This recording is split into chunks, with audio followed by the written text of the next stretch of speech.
আমার একটাই কথা হলো যে প্লেয়ার নিয়ে আসো, তুমি কিন্তু ওই বয়স্ক প্লেয়ার নিয়ে এসো। বাতিলের খাতায় যারা চলে গেছে 39-40 বছরের প্লেয়ারকে নিয়ে এসো।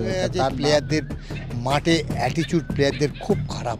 এই অ্যাটিটিউডটা ক্লাব ইনভেস্টার এবং অফিসিয়াল বসে এটা আলোচনা করতে হবে। যে যেমন আমরা দেখেছি দল বদলের সময় আমরা স্বপন বলকে দেখেছি যে নিজের ফ্যামিলি ছেড়ে 1 মাস চলে গেল, ঘানায় গিয়ে চলে গেল। মুসা জ্যাকসন ওকুবু মতো প্লেয়ার নিয়ে এলো। এটাকে আমি আর কিষানে কিন্তু দুজন মানে এক নম্বর মানে মনমান সাপোর্টার ছিলাম। যখন একদমই এই এজেন্টের মারফতে প্লেয়ার নিয়ে আমি একদমই কর্মী পছন্দ করি না।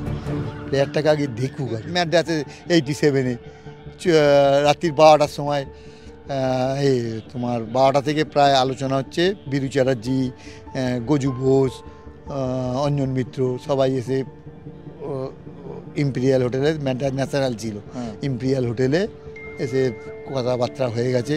তখন ভোর 4টে বাজে। ভোর 4টেতে তোমার হঠাৎ তখন আমি সবে কন্ট্রাক্ট ফর্মে সই করেছি 3 লাখ। মানে কন্ট্রাক্ট ফর্মে আমি সই করেছি, কিষানু সই করেন আমার হাতে। দরজায় দেখি 4টের সময় দেখি দরজায় ঠক ঠক ঠক ঠক ঠক করছে। কে দেখি হঠাৎ নিতুদা, 88 হবে বোধহয়। কিষানুর বউকে আটকে রেখে দিয়েছে পল্টুদা, আর আমার বউকে আটকে দিয়েছে হাঙ্গার পরিস্থিতিতে টুটুদা। তখন আমার ছোট ছেলে বয়স কত, এই বড় ছেলের বয়স তখন আড়াই তিন বছর হবে। এবার আমাদের দুজন এক জায়গায়, আমরা দুজন এক জায়গায় আছি। এবার কি করব আমরা কিছুই বুঝতে পারছি না। মানে ভেবে ভাবছি যে রাত্রে এই নিতুদা চেল্লা মিল্লি হাঙ্গার পরিস্থিতিতে গিয়ে টুটুদার ঘরে ঢুকে লাস্টে 12টার সময় এসে স্যারেন্ডার করলাম যে আমাদের ভুল হয়েছে, আমরা ইস্টবেঙ্গলেই থাকতে চাই। নমস্কার দর্শক বন্ধুরা, রেপ স্পোর্টস বাংলা আপনাদের সবাইকে স্বাগত। আমি দেবাশিস এবং আমার সঙ্গে যে ব্যক্তিটি বসে আছেন তার নতুন করে পরিচয়ের অপেক্ষা রাখে না ময়দানে তাকে এক নামে জানে বিকাশ পাজি, প্রাক্তন ফুটবলার বিকাশ পাজি। এবং আমরা নেক্সট কয়েক মিনিট আমরা বিকাশদার সঙ্গে এই আলোচনাই করব যে ইস্টবেঙ্গলের গত মরশুমের যে সাফল্য যে এলো না, বা গত কয়েক মরশুম 5 মরশুম হয়ে গেল ইস্টবেঙ্গল আইএসএলে খেলছে, কিন্তু এখনও কিন্তু সেরকম প্লে অফের তো যাওয়া দূর কথা, দূরস্থ একটা মিনিমাম একটা ভালো খেলা, ভালো জায়গায় শেষ করতে পারছে না গত কয়েক মরশুম ধরে। বিকজ তোমার কি ধারণা যে তুমি অ্যাজ এ এক্স প্লেয়ার বাইরে থেকে দেখে কি মনে হচ্ছে, কোথায় গিয়ে গেল? এবছরটা আমি আশা করেছিলাম, এবছর যা টিম হয়েছিল মানে গত কয়েক বছরের তুলনায় এবছরের টিমটা অনেক ভালো হয়েছিল। যাক, কার কথা মানে প্রথম যে ছটা ম্যাচ খেলেছিলাম, আমাদের যিনি কুদ্রায় কোচ ছিলেন আর কি, আমার মনে হয় ঠিক প্রি সিজন ট্রেনিংটা আমার মনে হয় ঠিক প্রপারলি হয়নি, যার জন্যে প্লেয়ারদের মধ্যে বেশি ইনজুরি। কারণ আমার তার পরবর্তীকালে যে কোচ এসছে is a nice person, nice coach, great coach, কিন্তু তারও দুর্ভাগ্য সে একটা ম্যাচ ফার্স্ট 11 পেলেও তো তারপরের ম্যাচে আর সেই 11টাকে খেলাতে পারছে না। হয় কার সমস্যা, নয় তার ইনজুরি। এই করেই আমাদের এটা যেটুকু আইএসএলের যেটুকু মানে বছর আমরা আশা করেছিলাম যে শিওর আমরা 6 খেলবো। তার কারণ প্রায় ধরো এক যুগ, প্রায় 12-13 বছর হয়ে গেল আমরা তার মধ্যে বোধহয় একটাই ট্রফি পেয়েছি, শুধু সুপার কাপটাই পেয়েছি। তাহলে ইস্টবেঙ্গলের ইতিহাসে যে এই প্রথম 6টা ম্যাচ খেলে 0 পয়েন্ট, আমার মনে হয় 1920 সালে ইস্টবেঙ্গল স্থাপিত হয়েছে, এরকম কোনোদিনও হয়েছে বলে মনে হয় না। যাই হোক, এটা দুর্ভাগ্যটা কাটিয়ে উঠে যদি আগামী, এখন তো দেখুন এখন ইনভেস্টার এসে গেছে, এখন তারা ইনভেস্টাররা এখন আর আমরা প্রাক্তন প্লেয়ার হই আর যাই হই, এখন আর আমাদের সাথে খুব একটা বেশি আলোচনা করে না, আমরা চাইও না। কারণ তারা টাকা পয়সা দেয়, তারা তাদের মতো টিম করুক। কিন্তু মানে এখন এমন একটা সিচুয়েশান হয়ে গেছে, মানে ধাক্কা মারতে আমরা পাহাড়ের একদম শেষ প্রান্তে চলে এসেছি। এরপর একটা বিড়ালকেও তুমি যদি তাড়া করতে কর্নারে নিয়ে যাও, সে তখন বাঁচার জন্যে কিন্তু তোমাকে ঘুরে করবি। তাই ইস্টবেঙ্গলের ইনভেস্টার এবং ক্লাব অফিসিয়াল এরা মিলে, কারণ আমরা প্রতিদিনই আমরা মাঠে যাই, আমরা সাপোর্টারদের জন্য আমার খুব কষ্ট লাগে। কারণ ইস্টবেঙ্গল সল্টলেক মাঠে খেলছে, সেই মাঠে ইস্টবেঙ্গলে খেলা হাজার 10 9,000 10,000 লোক হচ্ছে, এটা দেখে আমি মাঝে মাঝে খেলার পরেও 10 মিনিট মাঝে মাঝে চল লেগে আমি চিন্তা করি যে যে আমাদের টিমটা যে ঈশ্বর কবে আমাদের দেবে, মানে ভালো জায়গা হবে। তবে আমার মনে হয় না যে ঠিক আছে, এবার মনে হয় সামনের বছর আমার মনে হয় ওই শিলং লাজান থেকে একটা কোচ নিয়ে এসছে, সিংটংকে নিয়ে এসছে, ওর সাথে নর্থ ইস্টের ছেলেরা, কারণ এই মুহূর্তে ভারতবর্ষের ফুটবলে কিন্তু যে যাই বলুক নর্থ ইস্ট খুব স্ট্রং। তার কারণ হচ্ছে নর্থ ইস্টের বেশ কিছু ছেলে তারা ওয়ান্স আপন এ টাইম তারা বেশ কিছু রেডি ফেডি, তারপর আমাদের ছিল মামা, বেশ কিছু প্লেয়ার তারা ফুটবল খেলে ভালো বাড়ি করেছে, ভালো টাকা পয়সা করেছে, সেইটাকে ওরা এনক্যাশ করেছে ওখানকার ইয়ং জেনারেশান। সেই জন্য ওরা ফুটবলটা ওরা এমনি একটু শক্তিশালী সবসময়, পাহাড়ি এলাকার ছেলে মেয়ে তো ওরা সব ব্যাপারেই। মণিপুর এখন বিশেষ করে ফুটবলে ভারতবর্ষের আইএসএলে যতগুলো টিম আছে, মানে ম্যাক্সিমাম নর্থ ইস্টের সব থেকে বেশি প্লেয়ার আছে। তাই বিকজ তোমার মতে যদি তোমাকে জিজ্ঞেস করা হয় যে কোন তিনটে কারণ, একটা কারণ তো তুমি অবশ্যই বললে যে তিনটে মেন কারণ তোমার মতে কি কি? আমার মেন কারণ হচ্ছে ফার্স্ট প্রি সিজন ট্রেনিংটা এটা প্রপারলি হয়নি ঠিকমতো।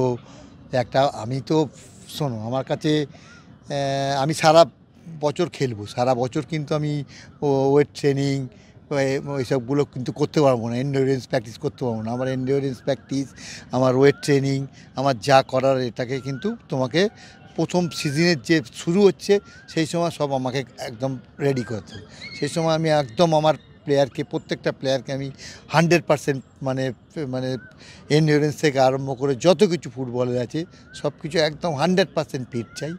এখনকার ফুটবল আমি যে যাই বলুক, ভারতবর্ষের ফুটবল হয়তো ইন্ডিয়ান টিমের ফুটবল হয়তো স্ট্যান্ডার্ডটা হয়তো খুব একটা বাড়েনি, কিন্তু আইএসএলের স্ট্যান্ডার্ডটা আমার মতে যা বলে, আমরা যখন ফুটবল খেলতাম তার আগে যখন যারা ফুটবল খেলতো তাদের থেকে স্ট্যান্ডার্ডটা কিন্তু একটু হাই হয়েছে। তার কারণ আমরা যদি 6-7 কিলোমিটার একটা ম্যাচে দৌড়তাম, এখনকার দিনের ছেলেরা কিন্তু 8 কিলোমিটার 9 কিলোমিটার 10 কিলোমিটার দৌড়োয় কিন্তু। তাই ফিটনেস লেভেলটা খুব জরুরি আমার কাছে।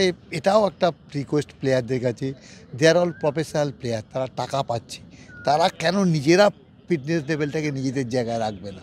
দরকার হলে আমি তো ক্লাব থেকে টাকা নিচ্ছি, আমি টাকা নিয়ে আমার রিটার্ন কী চাই? রিটার্ন দিতে হবে, আমাকে ট্রফি দিতে হবে, আমাদের সমর্থকদের খুশি করতে হবে, এটাই তো আমাদের শুধু দরকার আমাদের।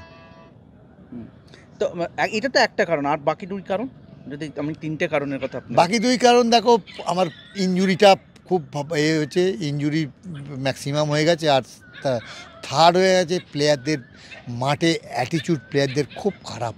এই অ্যাটিচিউডটা ক্লাব ইনভেস্টার এবং অফিসিয়াল বসে এটা আলোচনা করতে হবে যে আমি একটা গোল বাঁচাতে গেলে একটা ট্যাকেল করলাম, ইয়েলো কার্ড আমাকে দেখালো, দ্যাট ইজ ওকে, এটা মেনে নিয়ে যায়। বাট একবার যখন আমাকে রেফারি ইয়েলো কার্ড দিয়ে দিয়েছি, আমি কিন্তু আর সেটা তর্ক করে কিন্তু সেটা ফেরত নিতে পারবো না। ভারতবর্ষের প্রধানমন্ত্রী বললেও উনি চেঞ্জ করতে পারবেন না, সুতরাং দিয়ে দিয়েছে, ওকে সরি। এই তর্কাতর্কি করেই আমাদের ম্যাক্সিমাম প্লেয়ার ইয়েলো কার্ড দেখেছি। বলতে গেলে ডিসিপ্লিন, হ্যাঁ, ডিসিপ্লিনটা মাঠের মধ্যে কম ছিল, এগুলো বোঝানো উচিত। যেটা আমাদের মহেশ করেছি মোহনের ম্যাচে, যেটা আমরা দুটো দেখলাম, আমরা হয়তো একটা নন্দকুমারেরটা হয়তো কার্ড না দেখালেও চলতো, কিন্তু আমি যেটা মনে করি ওর যা অ্যাটিটিউড ছিল মহেশের, that was correct decision okay red card দেখানো। কারণ তার সামনে ফোর্থ রেফারি দাঁড়িয়ে, ও যদি একটা অ্যালোন জায়গায় যেখানে কেউ নেই সেটা রাগটা দেখাচ্ছে, একটা বোতলে লাথি মেরে রাগটা দেখাচ্ছে, তখন কিন্তু কিছু হতো না। যেহেতু in front of fourth referee ভেবেছে আমাকে ইনসাল্ট করছে, যার জন্য ওকে এই অ্যাটিচিউডগুলো প্লেয়ারদের চেঞ্জ করতে হবে। এটা একটা ইস্টবেঙ্গল টিম, ইস্টবেঙ্গল প্লেয়ারদের একটু সচেতন হতে হবে। প্লেয়াররা জানতে হয় যে 1920 সাল থেকে যে আমরা লড়াই করেই আমাদের জন্ম, লড়াই থেকেই আমাদের ইস্টবেঙ্গল ক্লাবের জন্ম, প্রতিবাদ থেকে আমাদের জন্ম। এগুলো এরা সব বাইরের থেকে আসে। তো আমাদের সময় অনেক বাঙালি প্লেয়ার ছিল, আমাদের ফিলিংস ছিল, আমরা একদিন হারলে বা একদিন ড্র করলে আমাদের কানের কাছে হাত রাখতো, বলে বিকাশ দা আজকে হেরেছো আজকে ড্র করেছো, কিন্তু এর পরের দিন যেন না হয়। আমাদের একটা আমরা খেলতাম সিরিয়াসলি বলছি, পয়সাটা তো আছেই, পয়সা সবারই দরকার হয়, কিন্তু আমরা সমর্থকদের জন্য খুব চিন্তা করতাম আমরা। কারণ এক একটা সমর্থক, আমি স্টিল নাও এখনও পর্যন্ত নিতুদা আমাকে যা টিকিট দেয়, আমার গ্রামের কিছু মানুষ আছে তারা মানে গাড়ি ভাড়া করে আসতে পারে না, আমি 100 টাকা 200 টাকা দিই, যারা মাঠে এসে খেলা দেখতে পারে। এবং এই খেলার পরে সাপোর্টাররা যখন, কিছু সাপোর্টারকে দেখি খুব মানে কাঁধ দিয়ে চোখ দিয়ে জল বেরোচ্ছে, এটা আমাদের খুব কষ্টের লাগে, খুব বেদনা। যে আবেগটা আবেগ নিয়ে খেলতে হবে, আবেগটা অনেক অনেক এখনকার প্লেয়ারদের মধ্যে অনেক কমে গেছে। এদের এই জন্যে এদের মানে ক্লাস নেওয়া উচিত। এদের যে সিনেমাটা ইস্টবেঙ্গল ক্লাবের যে টেলিফিল্ম যেটা হলো, ডকুমেন্টারি, এগুলো প্লেয়ারদের নিয়ে দেখা, এগুলো যে ইস্টবেঙ্গল ক্লাবের নেম ফেম সারা ভারতবর্ষ কেন সারা মানে ওয়ার্ল্ডে ইস্টবেঙ্গল ক্লাবের একটা আলাদা একটা নাম আছে, একটা সাপোর্টার আছে। এবং বাইরে থেকে আমার ছেলে স্কটল্যান্ডে ছিল, দুজন বন্ধু, ছেলের দুজন বন্ধু ইস্টবেঙ্গল আর বেঙ্গালুরু ম্যাচটা ও কলকাতায় ছিল, আমাকে বললো, আমার ছেলেকে বললো দুটো ভিভিআইপি বক্সের টিকিট জোগাড় করে দিয়ে খেলা দেখতে যাবো। সুতরাং তারাও ইন্টারেস্টেড এবং দে আর হ্যাপি। ওই ম্যাচটা দেখে বললো ইস্টবেঙ্গল এত ভালো খেললো ম্যাচটা, তাহলে ইস্টবেঙ্গল ক্লাবের রেজাল্ট এত কেন খারাপ হচ্ছে, ওরা ভেরি আপসেট ওই ম্যাচটা দেখে। কিন্তু বাট বলছে যে এই টিমটার মানে টিমটা ভালো মানে খেলে, ভালো খেলেছে আর কি, এটা খুব অ্যাপ্রিসিয়েট করেছে আর কি। বিকাশ দা, অবশ্যই এবারে একটু দলবদল প্রসঙ্গে আসি, কেননা যেহেতু সামনের মরশুমে কিন্তু রিক্রুটাররা কিন্তু আবারও কিন্তু নতুন উদ্যমে কিন্তু আবার ভালো দল করার একটা প্রয়াস চেষ্টা করছে, যেটা আপনি বললেন যে থাংবই সিংটোকে কিন্তু ওই জন্যই হেড অফ ফুটবল করে আনা, এবং ইতিমধ্যেই কিন্তু অস্কার ব্রুজো একটা তালিকা দিয়েছে এবং ক্লাব ম্যানেজমেন্ট যে সিদ্ধান্ত নিচ্ছে যে প্রায় সব বিদেশিকেই এবারে ছেড়ে দেওয়া হবে, এটা কি সঠিক সিদ্ধান্ত? হ্যাঁ, আমার একটাই কথা হলো যে প্লেয়ার নিয়ে আসো, তুমি কিন্তু ওই বয়স্ক প্লেয়ার নিয়ে এসো।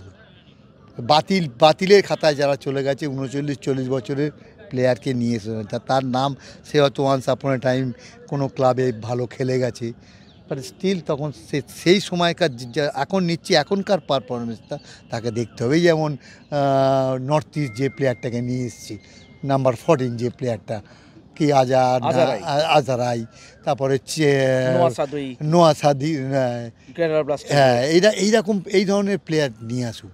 তার কারণে আমরা নিয়ে এলাম এই হেক্টর বলেছে, এটা আমি কোনো প্লেয়ারকে কোনোদিন ছোটো করি না, বাট একটা ফুটবলের এখন ভারতবর্ষের ফুটবলও তোমাকে আগেও বলেছি যে এখন অনেক বেশি দৌড়তে হয়, ফিটনেস লেভেল অনেক বেশি করতে হয়, কারণ খেলা অনেক হয়ে গেছে, অনেক বেশি ম্যাচ খেলা হয়ে গেছে।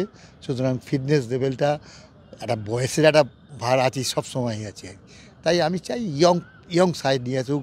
যেমন আমরা দেখেছি দল বদলের সময় আমরা স্বপন বলকে দেখেছি যে নিজের ফ্যামিলি ছেড়ে 1 মাস চলে গেল, ঘানায় গিয়ে চলে গেল। মুসা জ্যাকসন ও মতো প্লেয়ার নিয়ে এসছে। কী করে নিয়ে এসছে? সে তার লিগের খেলা, মুসা জ্যাকসন যে ক্লাবে খেলতো ঘানায় গিয়ে সেই ক্লাবটার খেলা 3-4টে খেলা দেখেছি, একটা খেলা নয়, একটা খেলাকে আগে তো একদিন সে এক্সেপশনাল খেলে দিল, বাট 3-4টে খেলা দেখে সে পছন্দ করে নিয়ে এসছে। এবং যে 3জন প্লেয়ার নিয়ে এসেছিলো সেই 3জনই ইস্টবেঙ্গল ক্লাবের বিদেশিদের মধ্যে ওয়ান অফ দ্য বেস্ট ছিল তারা। তাই দল বদলটা একটু সিস্টেমেটিক হইতে করতে। আর আমাদের সময় তুমি যেটা প্রশ্ন করেছি যে আমাদের সময় দল বদলের যে উত্তীর্ণরা, দেখো সময় আস্তে আস্তে অনেক চেঞ্জ হচ্ছে। হ্যাঁ, তখন ছিল আমাদের হয়তো 1 মার্চ থেকে 15 মার্চ অবধি, তার মধ্যেই যা করার শেষ করে দেয়। এখন যেমন সারা বছর সই আছে, ফার্স্ট উইন্ডো আছে, সেকেন্ড উইন্ডো আছে, প্লাস এখন এজেন্ট আছে, এজেন্টের মারফতে সব হয়ে যায়। তখন আমাদের ওই সিস্টেমটা ছিল বলে এই কটা দিনের মধ্যেই যা করা করে নিতে হবে। তখন আমাদের চেপে ধরতো, ধরতো একবার ওই ক্লাব ইস্টবেঙ্গল ধরতো, মনমান ধরতো।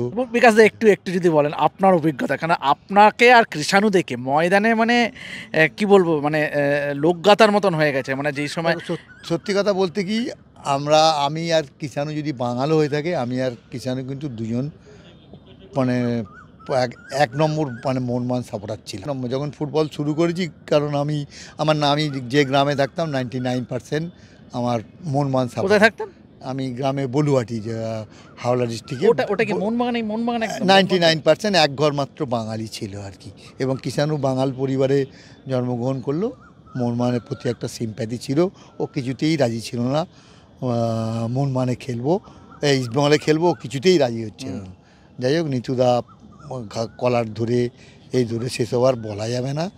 সেসব কিন্তু একটু গল্পটা একটুখানি যদি আমাদের দর্শকদের মানে হ্যাঁ, কোনো মানে একটা আমার গল্প গ্রামে এখনো মনে পড়ে যে কি হয়েছিল, মানে দেখো আমাদের 3-4বার আমাদের মোহনবাগান যেভাবে ধরেছিল, তারপরে আবার উল্টে ইস্টবেঙ্গল নিয়ে নিয়েছে আমাদের, মানে এটা ইতিহাসের পাতায় লেখা। একটু বলুন না এটা ইতিহাস, ওই সব কিছু ম্যাচ আছে 87-এ রাত্রির 12টার সময়, এই তোমার 12টা থেকে প্রায় আলোচনা হচ্ছে। বীরু চ্যাটার্জি, গজু বোস, অঞ্জন মিত্র সবাই এসে ইম্পিরিয়াল হোটেলে, ম্যাচটা ন্যাশনাল ছিল, ইম্পিরিয়াল হোটেলে এসে কথাবার্তা হয়ে গেছে।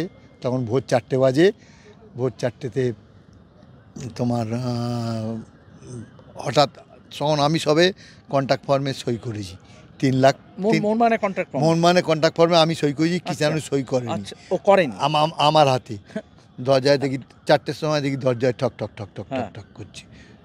কে দেখি হঠাৎ নিতুদা, ব্যাস এসেই ধরেছে, কলার ধরেছে, যে কে আমার 2 ভাইকে কে সই করাবে। আমি তো দেখলাম এই বিপদের ব্যাপার।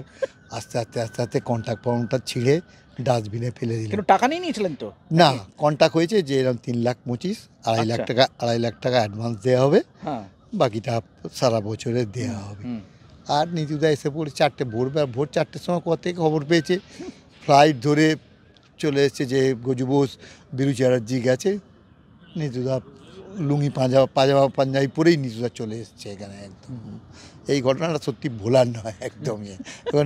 ওখানে ছিল কিষাণুর ওয়াইফ ছিল, আমার ওয়াইফ ছিল না, কিষাণুর ওয়াইফ ছিল, মানে চেন্নাইতে। আচ্ছা, ওই ঘটনা নিতুদা একবার ধরে ফেললে সেই সময় নিতুদার যা ক্ষমতা ছিল, পল্টুদার মেনলি পল্টুদা, কিন্তু নিতুদা হচ্ছে আমাদের মানে ফুটবল জীবনে যদি আমি একজনকে আমাকে বাঁচতে বলে যে দক্ষ ক্রীড়া প্রশাসক, পল্টুদা বাদ দিয়ে নেক্সট হচ্ছে নিতুদাকে আমি আমার বাবা মারা গেছে, আমি বাবার মতো শ্রদ্ধা করি, স্টিল না এখনও করি আমি।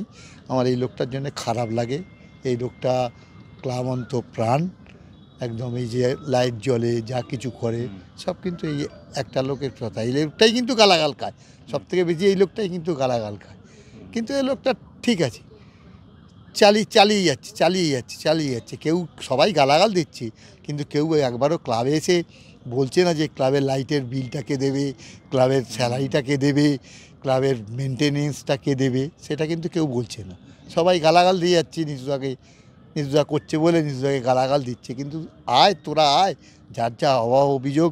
আমাদের কষ্ট হয় না? আমাদের তো কষ্ট হয়। আমাদের তো লোকের কাছে মানে এই জার্সিটা পরলে আমরা এখনও পর্যন্ত, যদি শরীর খারাপ থাকে আমার, এই জার্সিটা পরলে একটু শরীরটা মনে হয় যেন, যদি জ্বর ভাব থাকে মনে হয় যেন লাল, ওই জার্সিটা পরলে আমার জ্বরটা একটু কম আছে। কারণ এই জার্সিটাকে আমরা আলাদা একটা ইজ্জত করতাম, একটা মাকে যেমন ইজ্জত করতাম, এই জার্সিটাকেও আমরা সেই ইজ্জত করি। কিন্তু সেটাই আমাদের একটা দুর্ভাগ্য। এটা তো হচ্ছে আস্তে আস্তে, আমরা আশায় আছি যদি ঘুরে দাঁড়াতে পারি। আরও একটা গল্প আমি শুনেছিলাম যে আপনাকে আর রুন্টুদাকে, কৃষাণুদাকে একটা বাড়িতে বন্ধ করে রেখেছিল। ওই তো সেটা হচ্ছে তোমার 88 হবে বোধ হয়। কিষাণুর বউকে আটকে রেখে দিয়েছে পল্টুদা, আর আমার বউকে আটকে দিয়েছে হাঙ্গারপুর স্ট্রিটে টুটুদা। তখন আমার ছোট ছেলে বয়স কত, এই বড় ছেলের বয়স তখন 2.5-3 বছর হবে। এবার আমাদের দুজন এক জায়গায়, আমরা দুজন এক জায়গায় আছি। এবার কি করব আমরা কিছুই বুঝতে পারছি না। মানে ভাবছি যে রাত্রে এই নিতুদা মিল্লি হাঙ্গারপুর স্ট্রিটে গিয়ে টুটুদার ঘরে ঢুকে লাস্টে 12টার সময় এসে সারেন্ডার করলাম যে আমাদের ভুল হয়েছে, আমরা ইস্টবেঙ্গলেই থাকতে চাই। বিকজ আরও একটা বিষয় যেটা ইস্টবেঙ্গলের দলবদলের ক্ষেত্রে যেটা সমস্যা হয়ে দাঁড়াচ্ছে সেটা হলো আপনি যেটা খুব ভালো একটা বলেন যে স্বপন বলের কথা উদাহরণটা যেটা দিলেন যে নিজে গিয়ে প্লেয়ারদের খেলা দেখে যে ঘানায় চলে গিয়ে যে ওপোকু মুসা জ্যাকসন ক্যানা এবং আমরা জানি যে ওদের ওদের অবদানটা ইস্টবেঙ্গল ক্লাবে, কিন্তু এখন কিন্তু বড় বেশি এজেন্ট নির্ভর কিন্তু দল গঠন হচ্ছে। একদম এটা কি কোনো কোথাও গিয়ে মনে হচ্ছে এটা একটা বড় সমস্যা ইস্টবেঙ্গলের ক্ষেত্রে? আমি একদমই এই এজেন্টের মারফতে প্লেয়ার নিয়ে আমি একদমই পছন্দ করি না। প্লেয়ারটাকে আগে দেখুক, আগে এই যে আমি দেখেছি তোমার পাঞ্জাব টিমে একটা 10 নম্বর প্লেয়ার, নামটা আমি ঠিক মনে করতে পারছি না, বাচ্চার মতো ছেলে, আই থিঙ্ক আর্জেন্টিনিয়ান হবে মনে হচ্ছে, কি সুন্দর খেলে। এইরকম প্লেয়ার নিয়ে আসুক, একটু কম এজের প্লেয়ার নিয়ে আসুক যারা পরিশ্রম করতে পারবে, টিমের প্রতি দায়বদ্ধতা থাকবে সেরকম। বয়স্ক প্লেয়ার নিয়ে এলে হবে না। এখন ফুটবলটা বললাম না, ভারতের ফুটবলও একটা জায়গায় চলে গেছে যে যার ফিটনেস লেভেলটা লাগে। প্রত্যেকটা টিমকেই আমি আইএসএলের সবকটা টিমেরই খেলা দেখেছি, প্রত্যেকটা টিম কিন্তু প্রচুর দৌড়চ্ছে। প্রথম কটা ম্যাচ আমাদের টিম এত হতশ্রী ফুটবল খেলেছে, সেই দেখেই আমরা বুঝতে পেরে গেছি যে বছরে আমাদের কি হতে চলেছে। যাই হোক, এখন তো আর হয়ে গেছে, সেটা কিছু নেই। পরবর্তীকালে তা আমরা এত বড় একটা ক্লাব, এই ক্লাব আমরা মানে ট্রফি পাবো না, আমরা এক যুগ আমরা ট্রফি পাবো না, এটা হতে পারে? যেটা হয়ে গেছে। এবছর নতুন করে আমি চাই ইনভেস্টার ক্লাব অফিসিয়াল মিলে একটা ভালো টিম করুক, এবং আগামী দিন না, সামনের বছর আমাদের আইএসএলের সুপার 6-এ যেতে হবে এবং চ্যাম্পিয়নশিপের দাবিদার হতে হবে, নাহলে কিন্তু আমাদের সাপোর্টাররা আর কিন্তু ছেড়ে কথা বলবে না। কিন্তু ইস্টবেঙ্গল সাপোর্টাররা আমরা অনেক বুঝিয়ে এখনো অনেকটাও এখনও পর্যন্ত আছে, কিন্তু ওরা এখন যেদিন বাস্ট হবে কিন্তু সেদিন খুব প্রবলেম হয়ে যাবে বললাম। কারণ এদের মতো ইস্টবেঙ্গল সাপোর্টারের মতো এরকম ভয়ঙ্কর সাপোর্টার কিন্তু আমি খুব কম দেখেছি। এরা জিতলে যেমন আনন্দ করতে পারে, এরা হারলেও কিন্তু ডেঞ্জারাস। যেটা আপনাদের সময় আরবদের মধ্যে একটা দায়বদ্ধতা দরকার। এটা দিস ইজ ইস্টবেঙ্গল টিম। আমরা ধরো 5 বছর 5-6 বছর আমরা আইএসএল খেলছি, আমরা 9 বার না 10 বার মোহনবাগানের সাথে ফেস করেছি, 10 বার ফেস করেছি, 9 বার আমরা হেরেছি, 1 বার আমরা ড্র করেছি। এখনও পর্যন্ত আইএসএল আমরা মোহনবাগানকে হারাতে পারিনি। মাঝে 2 বার আমরা হারিয়েছিলাম, একটা ডুরান্ডে, একটা সুপার কাপে, এই দুটো ম্যাচ আমরা হারিয়েছি। সো সাপোর্টাররা চায় আমরা ট্রফি হারলেও খুব একটা মানে কষ্ট লাগে না, কিন্তু আমরা মোহনবাগানের কাছে হারলে বড় অপমানিত হই আমরা। এটাই আমাদের মানে আমার একটাই রিকোয়েস্ট, যেটা ইনভেস্টাররা এবছর ঘুরে দাঁড়াক, ভালো টিম করুক। ইন্ডিয়ান প্লেয়ারও আমাদের মানে দরকার, বেশ কিছু পজিশানে ইন্ডিয়ান প্লেয়ারও দরকার। একটা টিম খেলতে গেলে, ম্যারাথন লিগ খেলতে গেলে সাবস্টিটিউট বেঞ্চ দরকার, কারণ কার সমস্যা থাকে, ইনজুরি থাকে। এবার আমার জায়গায় আমি 100% যদি ফিট থাকি, এবার আমার জায়গায় হয়তো আমি খেলতে পারলাম না, আমার জায়গায় যে প্লেয়ারটা নামলো সে 50% ফিট হয়, তাহলে তো টিমের রেজাল্ট ঠিক হবে না। এই জন্য রিজার্ভ বেঞ্চ এটা যদি মানে ঠিক মতো হয়, আমার মনে হয় না যে সামনের বছর আমরা আবার নিজের স্বমহিমায় ইস্টবেঙ্গলকে দেখতে পাবো। আপনারা শুনলেন যে বিকাশ পাজির মুখে যে অবশ্যই তিনি অত্যন্ত আবেগপ্রবণ হয়ে পড়েছিলেন, যে কথা বলতে কেন, এবং আবেগতাড়িত হয়ে যাওয়াটাই স্বাভাবিক। কেননা ইস্টবেঙ্গল ক্লাবকে কিন্তু ভালো খেলতে হবে, ইস্টবেঙ্গল ক্লাবকে সাফল্য পেতে হবে, মোহনবাগানের সঙ্গে শয়না টক্কর দিতে হবে, তবেই তো মানে ইস্টবেঙ্গল মোহনবাগান একে অপরের পরিপূরক। মানে ভারতীয় ফুটবলে এই দুটো ক্লাবের কিন্তু অবদান অনস্বীকার্য, এবং আশা করব যে রিক্রুটাররা, ক্লাব ম্যানেজমেন্ট, ইনভেস্টাররা সবাই মিলে একটা ভালো দল করুক। এবং বিকাশদা যেটা বারবার বলছেন যে জুনিয়র প্লেয়ার, মানে ওই বয়স্ক অন্য দলে প্রাইম টাইম দিয়ে দেওয়া প্লেয়ারকে না নিয়ে একদম ছাঁকা ইয়াংস্টার নেওয়া উচিত যাদেরকে, এবং অবশ্যই বিদেশির ক্ষেত্রেও যে সিলেকশনটা হওয়া উচিত সেটা যেন ভালো হয়। এবং আশা করব যে ইস্টবেঙ্গল ঘুরে দাঁড়াবে এবং আগামী মরশুম থেকেই। তো এভাবেই দেখতে থাকুন রেপ স্পোর্টস বাংলা, এবং ফুটবলের যাবতীয় আপডেট পেতে গেলে চোখ রাখুন আমাদের এই চ্যানেলে, এবং অবশ্যই সাবস্ক্রাইব করতে ভুলবেন না। আমি দেবাশিস আপাতত সাইন অফ করছি ইস্টবেঙ্গল ক্লাব থেকে। দেখতে থাকুন রেপ স্পোর্টস বাংলা।